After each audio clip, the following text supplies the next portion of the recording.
Hi, everyone. My name is Aisha Massel. I'm our program director for our Water for the Future program here at Sustainable Conservation. And it's my pleasure to introduce Dr. Melissa Rhode for today's LunchMAR. Melissa Rhode is principal of Rhode Environmental Consulting, LLC, and she has more than 20 years of international research experience and expertise in hydrology, ecology, and sustainable water management. And you may be familiar with Dr. Rhode's previous work as a groundwater scientist for the Nature Conservancy, where her scientific research on groundwater-dependent ecosystems was used to provide technical and policy recommendations and support to state and local water agencies. And I think she's going to talk about that a little bit today. Her work has been featured in numerous reports, scientific journals, and media outlets. She also, just to give you a little background on her education, she has a Bachelor's of Science degree in Biology and Oceanography at the University of British Columbia, a Master's of Science in Water Science Policy and Management at Oxford University, another Master's of Science in Environmental Engineering and Science from Stanford University, and finally a PhD in Environmental Sciences at SUNY College of Environmental Science and Forestry. So she comes to us with a wealth of experience and insights. Before we go into her presentation, I just want to ask folks that you are welcome to ask any clarifying questions during her presentation in the chat, but please reserve any substantive questions until after the presentation is complete. Dr. Rhode, it's wonderful to have you with us today, and we're looking forward to hearing about your work. Thank you, everybody. It's been fun looking at the participant list, some old friends and new friends. So hello, and I'm going to share my screen. Can you confirm you can see it? Okay, great. So thank you again, Aisha, for the introduction. For those of you who are not familiar with my work, I am now working in a consulting capacity, pretty much on a lot of the same stuff I was doing when I was at the Nature Conservancy before, where I was there for 7 years. And a lot of my work is focused on ecohydrology and trying to understand how much water nature needs, and so that we can better manage our water resources with ecosystems in mind. And so I have a lot of my work is based on remote sensing research and machine learning methods to understand this. And then there's a lot of my work that's related to science translation for policy and practitioner applications. So the work I'm going to be talking to you all today about is about ecological thresholds and trying to understand how much, this big question of how much water nature needs. And this work was not done alone. It's a lot of work.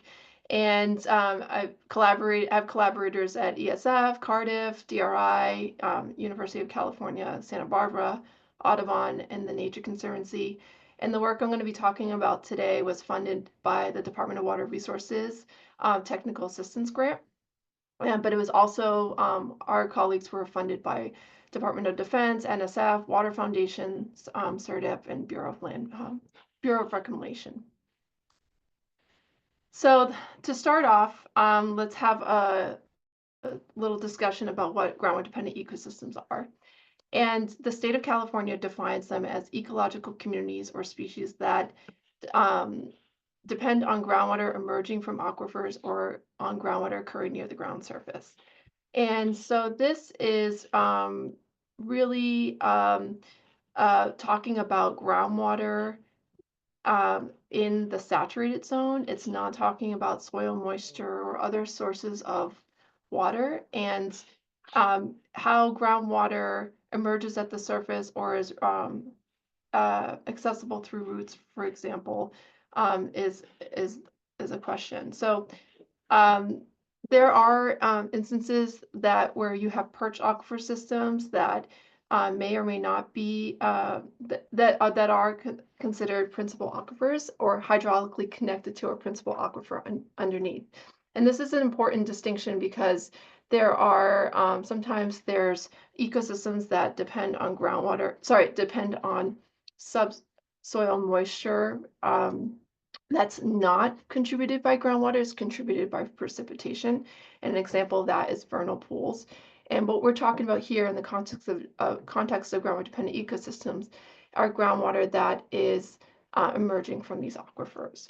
And the Department of Water Resources defines principal aquifers as aquifers or aquifer systems that store, transmit, and yield significant or economic quantities of groundwater to wells, springs, and surface water systems. So they have to be sizable enough in order to support these ecosystems.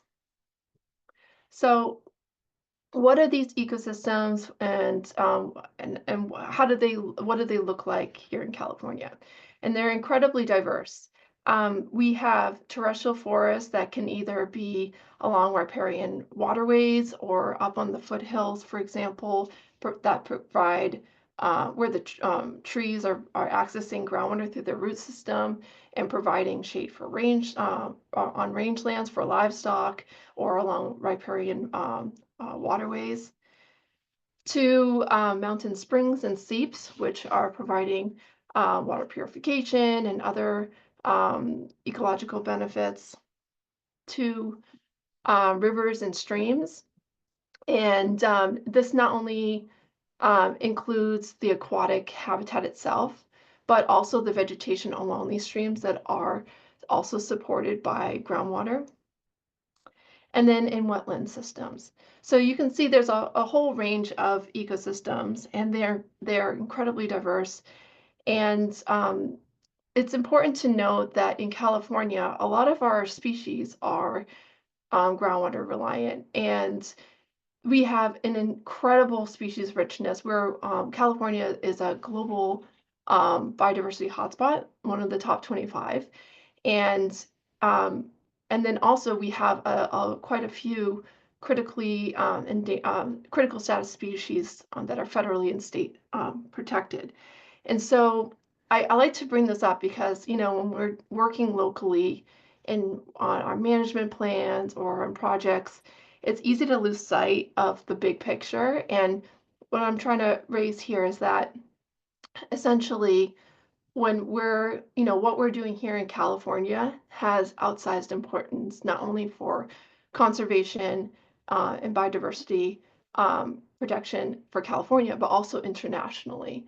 And it's really important that we keep this in mind when we're making local decisions.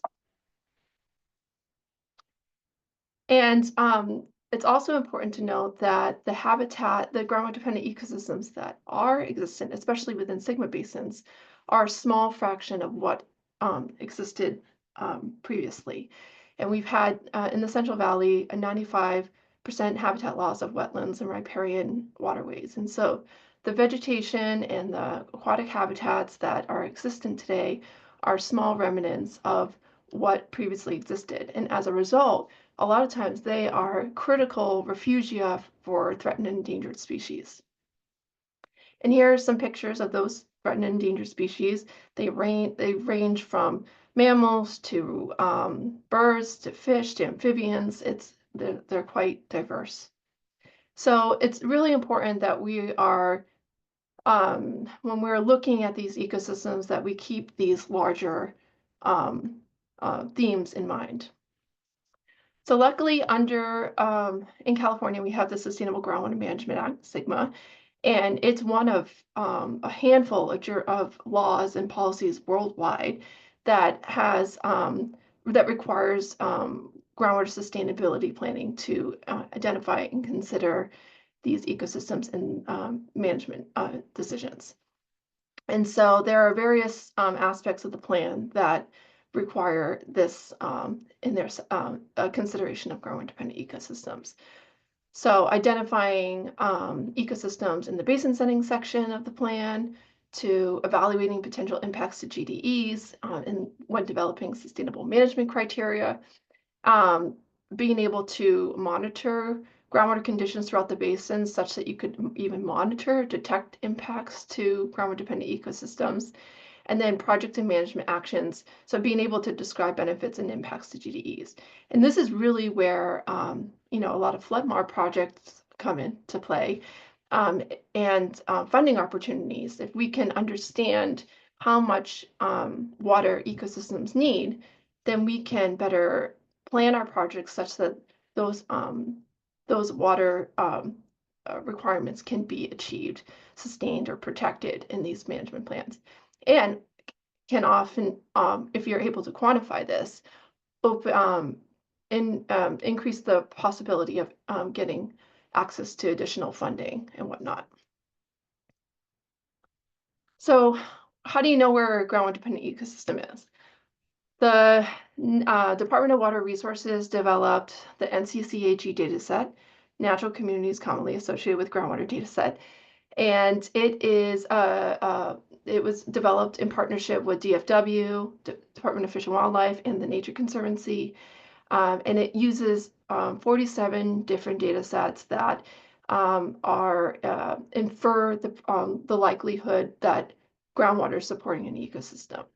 And so this data set is based on an inference approach. It's intended to be a starting point for local agencies to use.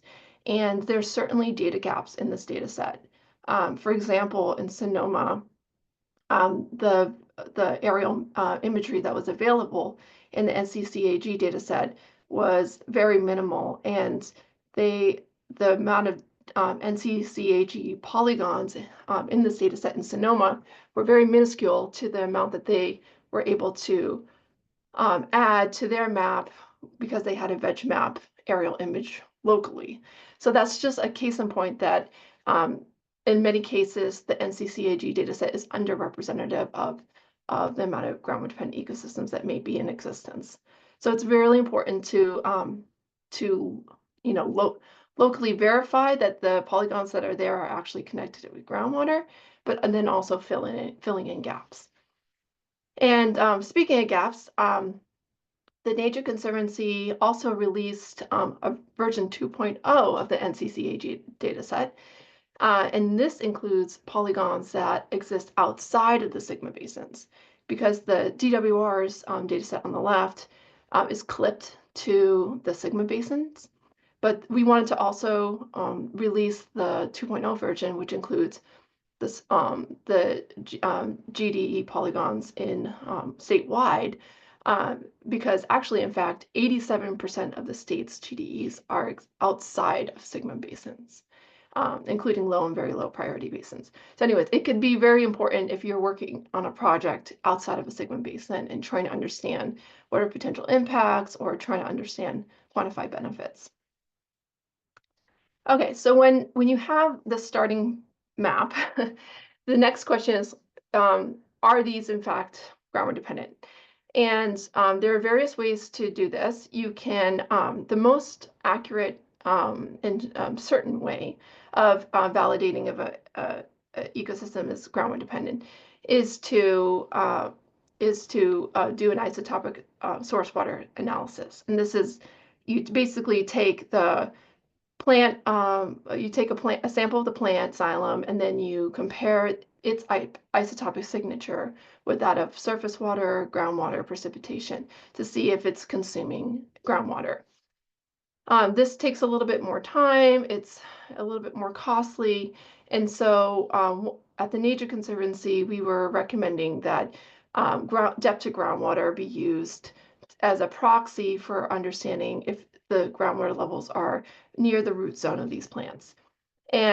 But the problem is that there's not enough shallow groundwater monitoring wells around these ecosystems. And if they do exist, we don't really understand what aquifers tapped into, nor do we understand the connectivity between aquifers, especially in these riparian settings where you have a lot of spatial heterogeneity because of fluvial depositions, putting clay lenses everywhere and whatnot. So it can get a little bit complicated. Also, it's important to note that groundwater and how groundwater supports these ecosystems, it's not a static requirement. These ecosystems are adapted to our Mediterranean climate where we have distinct wet and dry seasons. And so they're essentially reliant on this natural range and fluctuations that occur over an annual period, but also interannually with, occasional droughts. However, there are other, in addition to temporal changes in their reliance on groundwater, a species itself could have either a direct or indirect reliance on groundwater. So to give an example, salmon, which lives most of its life out at sea, comes to the headwaters of rivers and streams to spawn in cool waters that have been maintained by groundwater base flow. And so that species is groundwater dependent, even though it spends most of its life out at sea, because without groundwater present, it would not be able to fulfill a key life processes such as reproduction. Another example of a different type of reliance is indirect reliance. So I'll give the example of riparian birds like leaf-spell's vireo or willow flycatcher. These species live in the vegetation alongside streams that are tapped into groundwater through their roots, but the bird itself is not, consuming groundwater directly. It's indirectly relying on groundwater because if the vegetation were to lose access to groundwater, then that bird would lose access to important nesting ground. And we actually have studies in the Santa Clara River where we see the nesting habitat shift with changes in riparian vegetation due to drought. So what are impacts to GDEs? What do they look like? And this is an important question to ask because it kind of helps us understand how much groundwater that they need. And so one way that we've decided to look at this is to, we've seen adverse impacts occur over the past few decades.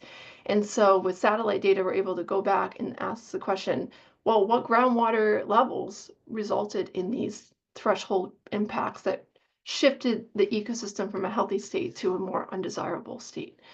And that's really what we're looking at here when we're talking about impacts to GDEs. There are short-term adverse impacts that can occur, like crown dieback or from some reduced growth. But what we're talking about here from a threshold response is when you see a shift in that community's state towards a unsustainable kind of self, like a feedback loop where it just goes in decline. And that's usually when you lose reproduction or when you have like a widespread mortality event where things just die off pretty quickly. So I'm going to give an example of there's two essentially types of impacts that happen when an ecosystem loses access to groundwater. On the left here is some footage from the Nature Conservancy's property on the Santa Clara River. It's a preserve, so there's no pumping happening on this property, but there's pumping that was happening during the last drought in the basin. And what you can see here is essentially 500 acres of riparian habitat that just died quite rapidly within like a 1 to 3 year period due to groundwater levels falling beneath the root zone of these riparian plants. And that was a quite rapid, drastic response. And there's been some recovery in this area, but what's happening is that there's quite a few invasives, like arundo, that is a rhizome that can outcompete native plants, is starting to take over in some sites. So that's an example of acute impact. And I think it's quite clear to most people who see this that this is quite adverse. This is not something that we want to see. Another type of impact that occurs is our chronic impacts, and these are a little bit more difficult to discern. They are more slowly occurring and usually the result of some adaptation over the long term, a long-term decline. So, for example, this is a picture of a valley oak riparian forest block along the Cosumnes River, and another nature conservancy property. And there, as you can see here, it looks nice. I would like to have a picnic here and hang out for the day. But there's no understory in this forest whatsoever, and that is because the roots of the mature trees have been able to adapt to declining groundwater levels over time, but the water level is too deep for shallow-rooted saplings and underbrush to access. And so what we have here is a situation where we have mature trees with no sapling recruitment for to replace these older trees when they eventually die off. And so this is also a pretty adverse consequence because we're entering a state that's unsustainable and not recoverable. This is that example was from a study we did back in 2019.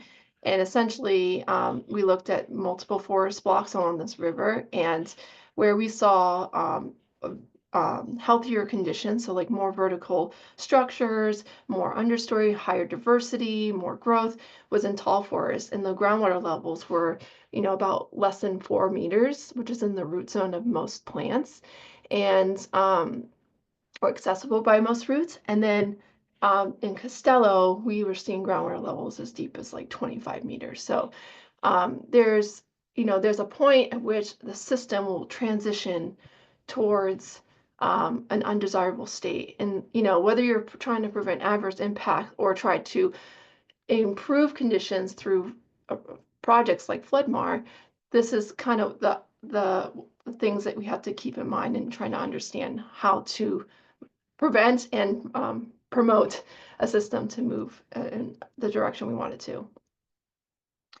So like I said, a lot of my methods that I use are remote sensing and machine learning based. There's a lot of on-the-ground data gaps with groundwater data, and so over the years I've started to develop methods that using public data sources to better understand these systems, and kind of uses a more big data learning approach where you can use statistics to better understand what's happening. So the paper I'm going to be talking about, the results from this paper is from Nature Water. It was published in Nature Water earlier this year.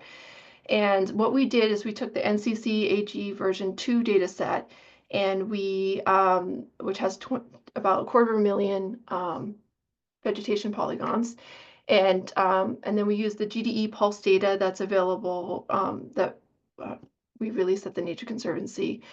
And we have about 9.35 years time series, NDVI time series. And NDVI, for those of you who don't know, is normalized difference vegetation index. It's a measure of greenness and vegetation growth. And so the higher the value you have, the more I guess, quote unquote, healthy it is, and then the lower it is, the least healthy it is. And so we use this as a proxy for ecosystem health, and then compare those NDVI measurements with groundwater levels. And so in blue on this map are the polygons that had groundwater level data with it. So I think it was about a minimum of 3 to 5 annual measurements of groundwater data paired with NDVI data.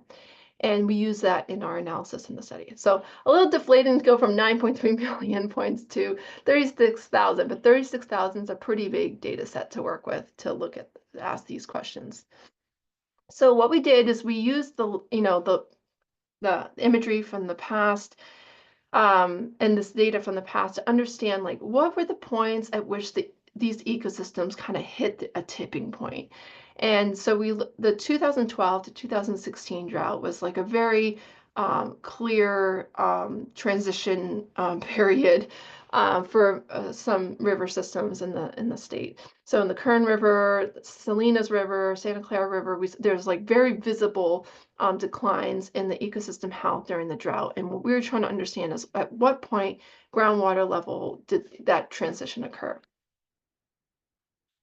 Okay, so we're going to go into the key findings. So what we found is that ecological thresholds need to account for groundwater level fluctuations.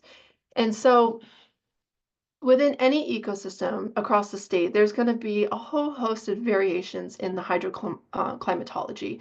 There's going to be different water sources available to it. There's going to be different vegetation densities. There's going to be different vegetation species. There's going to be different topography and groundwater regimes. And so there's a lot of variation. And so in the early years, when we were just basically plotting NDVI versus depth to groundwater, there was a lot of noise, and that noise is coming from all this variation in these local, polygon specific conditions. And so for this method, what we decided is let's standardize all of these data using z-scores. And so z-scores is a very simple statistical metric. Teachers use it when they are trying to understand, they put their class on a bell curve to understand how the distribution of students from the mean. And that's essentially what we did here. Here on the left here, I don't know if you can see my cursor, but in this graph where it says depth to groundwater over time, there's this natural range of fluctuation that ecosystems are adapted to. But then there's a point where you hit a drought or where an adverse impact occurs and you see a drastic drop. And so with the z-scores, what we're able to do is easily pick out when that transition occurs. When does it go beyond this natural range of fluctuation? And it varies, for different species, different polygons across the state, these vegetation polygons we were using. And so here on the right are two sets of plots, panels, one from the Kern River, one from the Santa Clara River. The Kern River site is a preserve owned by Audubon, and the Santa Clara River site is a preserve owned by the Nature Conservancy. And what we see here is that, NDVI is fluctuating over time. But then during the drought, which is shaded by yellow, you see a drop. And same with the Santa Clara River, which has even a more drastic response. And then same with groundwater levels. There was a concurrent decline in groundwater levels and a concurrent decline in NDVI. And when you plot these, the raw values, you get a linear relationship. But where we are able to get a threshold value from it is essentially we say, okay, so at what depth to groundwater, z depth to groundwater value, do we see the NDVI value, so the z NDVI value, drop at one standard deviation below the mean? So this right here, like this point right here is when you're seeing this drop. And so then we can quantify at the polygon level what the z depth to groundwater threshold is. And so we did this for all of the impacted polygons. There was about 289 polygons with sufficient groundwater data to do this analysis. And then we took the 25th percentile to get an idea of what are the types of depth to groundwater thresholds that we're seeing across these sites. And the reason why we need to do this is that, this method is empirical observations based on having an ecosystem go through this adverse impact to be able to quantify it. And that's not something we can really, advocate for replicating on purpose, right? We don't want to wait until it's too late to realize where we shouldn't have passed. And so the hope with this was to say, okay, what are the depth to groundwater thresholds that we're kind of experiencing at these other sites? And that depth to groundwater threshold is about 1.3, z depth to groundwater threshold of 1.3, and if you back calculate it out to what the groundwater level is, it's about 4 meters. And this actually concurs with some other research that was done in the Santa Clara River, looking at thresholds, and also consistent with our knowledge about root depth. So the second key, this brings us to our second key finding, that rooting depths are a good management proxy. And so, what we want to do is basically understand what are the depth to groundwater levels that we're seeing for unhealthy vegetation versus healthy vegetation. And so we have it by all the vegetation lumped together, and then by some of the major groups. So like Salix is willow, Populus are cottonwoods, and Quercus are oak species. And these three genuses are like the most prevalent in the NCCAG data set. And so essentially, you can see that Salix has a shallower rooting zone. The average roots depths are 1.5 meters. For cottonwoods, it's about 2.8 meters. And then for quercus, it's about 8.7 meters. And so there are differences by vegetation, but when you look across the board at the difference between healthy and unhealthy vegetation, it really is the difference about a meter, where that change results in an unhealthy condition. So this is helpful because, like I said, we can't replicate that other Z-score approach without letting a system get to that state. I mean, if you have the data for it, great, use it, but like it's not something for like, we should wait for something like that to happen to be able to do it. And so to be more preventative, it's better to use this rooting depth information as a interim proxy for setting uh, thresholds and measurable objectives and whatnot. And so what we recommended is that we target depth to groundwater levels near the root zone. So an average of 3 meters, so 2.1 meter root depth is on average for all the vegetation, but this will of course vary by species. And then keeping in mind that there's a capillary fringe, because plant roots don't like to be submerged. They actually will extend and shorten as the water table fluctuates. And then the threshold depth is 1.3 standard deviations from the long-term mean, about 4 meters. And I do think that this is probably a more applicable to riparian systems. We didn't have enough groundwater data near late successional species like oaks. And so I do think there's a lot more room for additional research on this. But, this is a pretty good start for moving forward. Okay, and then the last key finding was that groundwater-dependent ecosystems provide drought refugia. So like I said, we had the 9.3 million data point NDVI data set, and I really wanted to use it. And so we thought, okay, what if we use this to understand, look at all the NC data set polygons across the state and see which polygons have, a stable growth, stable NDVI or positive or growth condition, exhibiting growth during drought. And then for every drought year over the past, 35, 40 years, let's calculate the percentage of drought years where that polygon exhibits, sustained or positive growth during the drought period.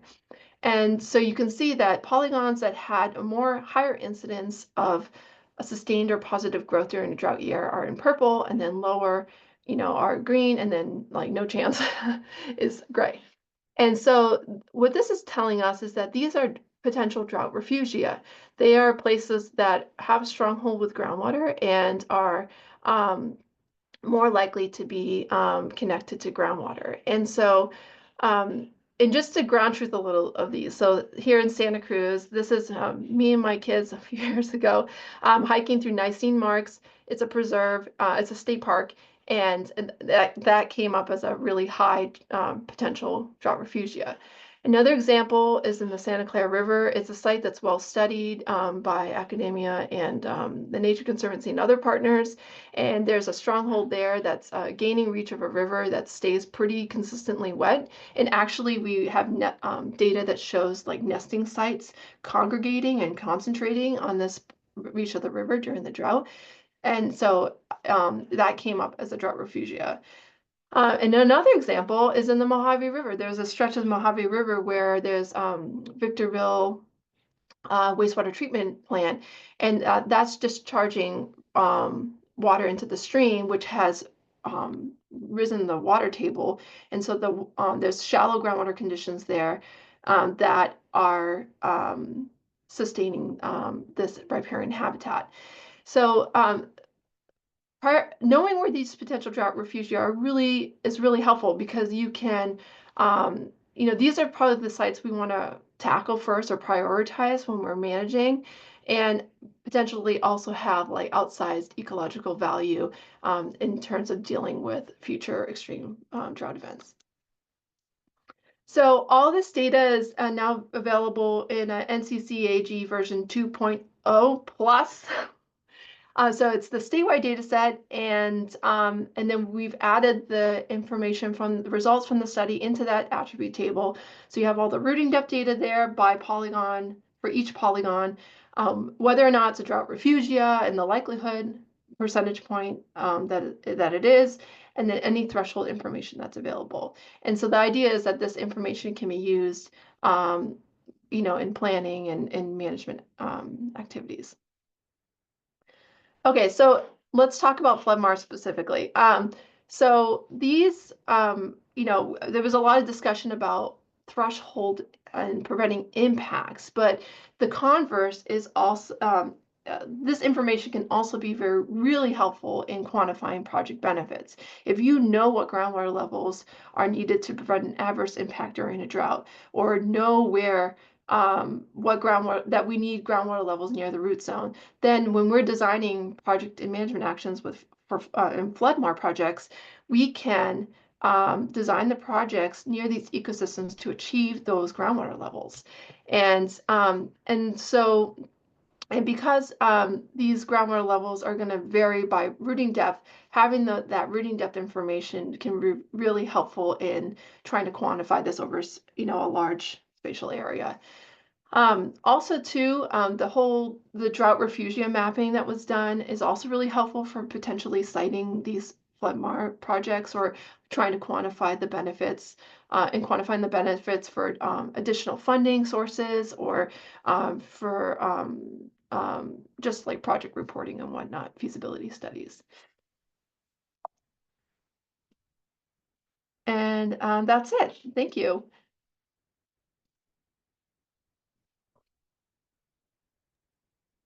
Wonderful. Thank you, Melissa. Wonderful presentation. I'm going to start with an early question from one of the audience members, Charlene Beard. This was during your acute impact slide early on. Okay. And she asks, what percentage of that acute impact experienced by the riparian forest there was caused by increased groundwater pumping versus reductions in surface water recharge due to lower stream flows? And I guess maybe a further question is, how do you really understand what is something that is due to groundwater pumping versus just reduced stream flow? Yeah. I mean, the only way to answer that is through modeling. I don't have the specific answer for that, but in the conversations with United Conservation Water District, they basically saw that the water table was had fallen. So at that site, it's in between both Piru Basin and Fillmore Basin, and actually along the river, it's like kind of like a stepwise waterfall, where the granite kind of undulates under the river. And at the boundary of that basin, the granite comes, the base rock comes up close to the surface. And so when the water table dropped because of pumping, it lowered that water table such that groundwater flow did not go over that ridge, and then that's why there was like a rapid decline in groundwater levels at that site. So it varies locally. You need to have good modeling to be able to quantify this stuff, especially in attributing the impacts due to surface water depletion versus groundwater pumping and changes in precipitation. But there was a study that was done by colleagues of mine at UC Santa Barbara and SUNY that looked at the hydroclimatic gradient along the river, and did elucidate that it was groundwater loss that contributed to that decline. And I can, if you contact me, I'll send you the link to that paper.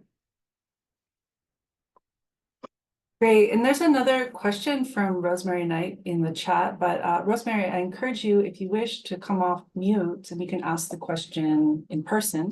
Sure. Otherwise I can read it. Yeah, great. The first thing in my question said, great work, Melissa. You know, I'm a real fan of what you're doing.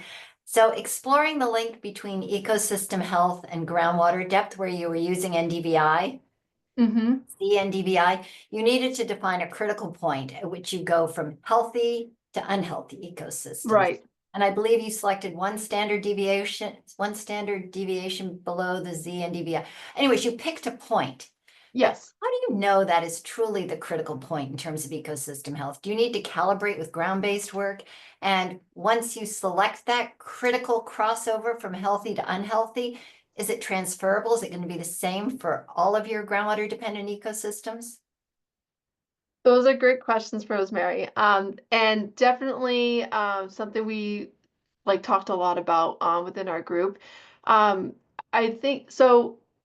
-1 standard, the reason why the logic behind a -1 standard deviation below the mean was we wanted to get outside this range of of like the baseline conditions.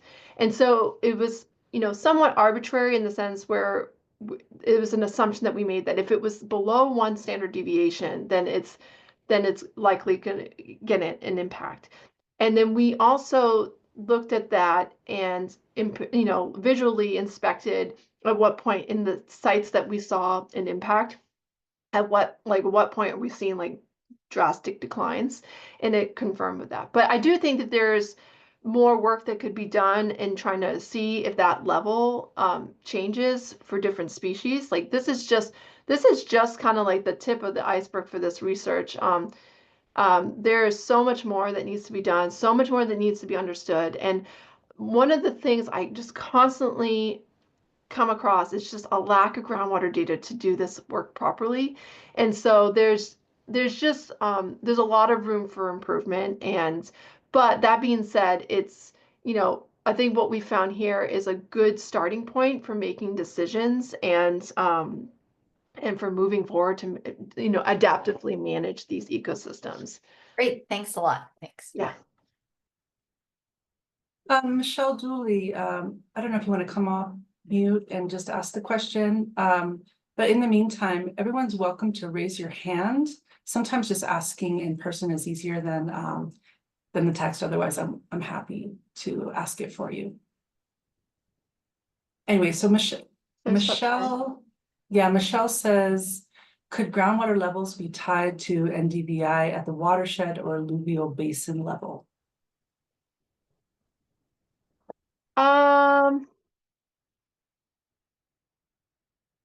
I mean, it's definitely so we definitely see a link between NDVI and groundwater levels, and so I'm not really exactly sure what you're asking here, but essentially, like when there is, I mean, there's multiple reasons why NDVI can change. Like there's groundwater is not the only stressor on these ecosystems. There's lots of other things that you could basically, mow down a habitat, put a parking lot in, and NDVI will decline. Or you'll have invasive arundo come in and it lights up green. So there are, caveats to using the data, but as a whole, and using NDVI is a very good proxy for understanding these systems, especially when we're looking at large scale changes and whatnot. So and there's trends for sure.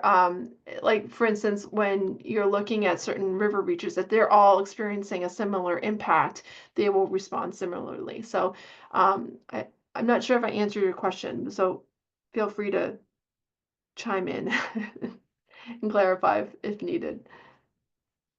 Oh, thank you. Okay, great. Michelle says thanks.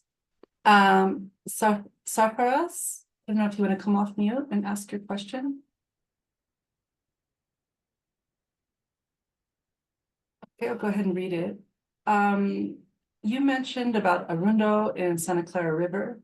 Can you elaborate a little more about how they impact such interconnected surface water, groundwater, how they impact the interconnected surface water groundwater system? Yeah. So Arundo is a very water, it consumes quite a bit of water. The research is kind of all over the map about how much water it actually consumes. But it is very good at outcompeting native vegetation. It basically propagates through its rhizomes. So like even if you like broke off a rhizome, you threw it downstream, it would just take root And so it's quite resistant. And so there's quite a bit of effort to like eradicate arundo through removal. But also too, if we're not keeping groundwater levels at a level where native vegetation can compete with arundo, then it can easily be outcompeted. And so essentially, it consumes quite a bit of water. It can basically suck up all the soil moisture and shallow soil moisture, and also any groundwater that might be available, and outcompeting the native vegetation. And then it forces the native vegetation to chase groundwater, try to access groundwater more. And if during a drought groundwater is being pumped, then that's when you can have an impact. We actually have a paper that we're putting together right now, a group of us, that where we use isotopic methods to quantify groundwater utilization by arundo, willow, and cottonwood down in the Santa Clara River. And essentially what we find is that arundo utilizes soil moisture very efficiently, whether or not it's coming from groundwater or not. And then it outcompetes the native vegetation, and the native vegetation has no choice but to turn to groundwater, but sometimes like cannot, if groundwater levels are dropping below its roots, it cannot chase it fast enough. Essentially the gist. So if, you know, from a water balance perspective, if you have arundo around, it's consuming water, and it's outcompeting native vegetation. And I think that gets to that other question by Bert of have you been able to compute water loss for arundo? It sounds like no. Yeah. So on the Groundwater Resource Hub that the Nature Conservancy has, we put up a case study for arundo, and we did some literature review. Like this was like almost 10 years ago. We did this because it was it's a big problem in a lot of parts of the state, and we tried to. The numbers are kind of all over the place based on various methods for quantifying this. So there's a big error. You know, there's some uncertainty in using these numbers, but if you email me, I can try to dig that up and send it your way. Encourage folks to continue asking questions. I have one kind of on the sidelines here.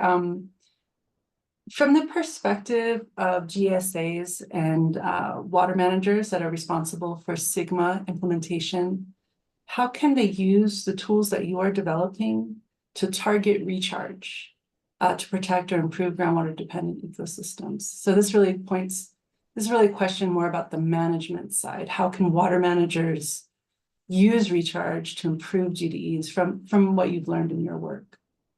Yeah, so I think understand if you you know, if with the NC data set we have, you know, and you've mapped, and if the GSA is you know, finished with the identification step, the next step is trying to understand what the groundwater levels are, and and what groundwater levels would probably be ideal, like when setting like measurable objectives and whatnot, right? And so the routing depth information can be really helpful for that. And a lot of times, you know, the groundwater levels are deep. And so there is you know, there is we can't restore everything, and so there has to be some kind of prioritization in terms of where you focus recharge projects so that they achieve benefits for the basin, largely on like water supply, but also for these ecosystems. And I think one of the things that's kind of often a challenge is that, you know, a lot of these ecosystems tend to exist on the basin boundaries where the rivers and streams are dividing them. And, you know, recharge projects often want to take, you know, people want to maximize the benefits for water supply. So they want to put these recharge projects away from the rivers so you don't lose it to baseload contribution. And so that I think is that requires a lot of like modeling and prioritization and trying to site these sites so that you can achieve multiple benefits for for users.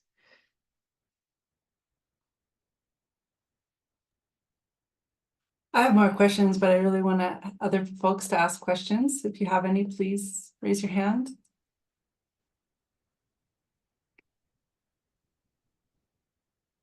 While ahead, you all Melissa. are thinking, while you all are thinking, I want to say something else that I haven't said yet.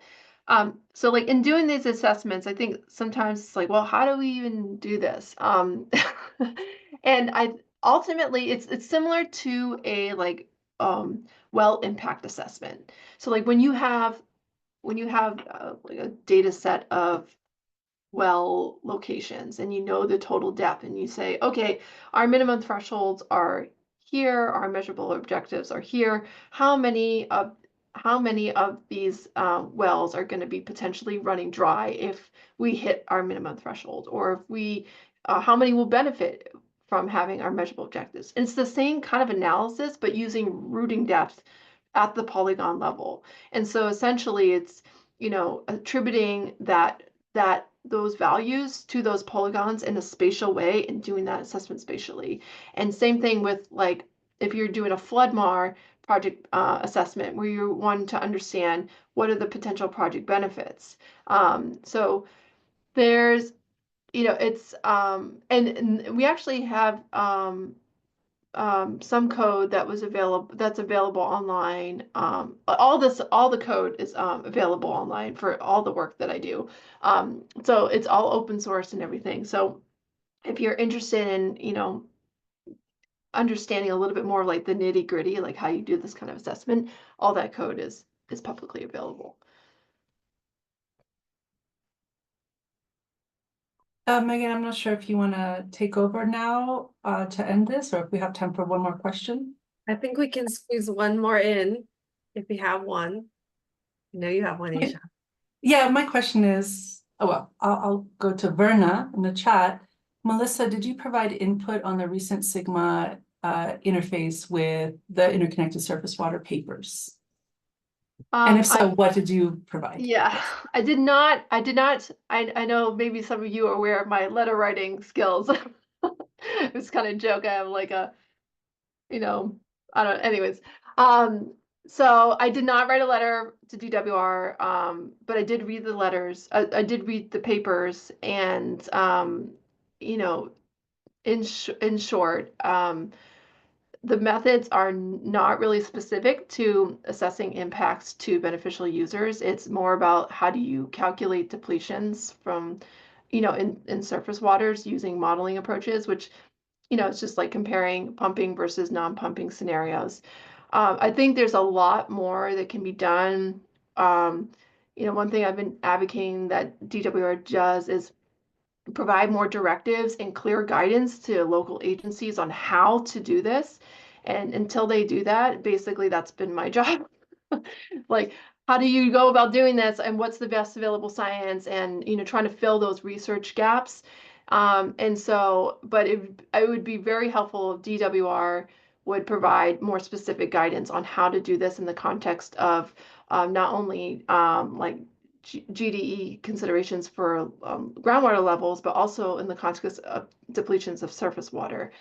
And then also I think DW, you know, like I said before, this is like an area there's a lot more research that needs to be done.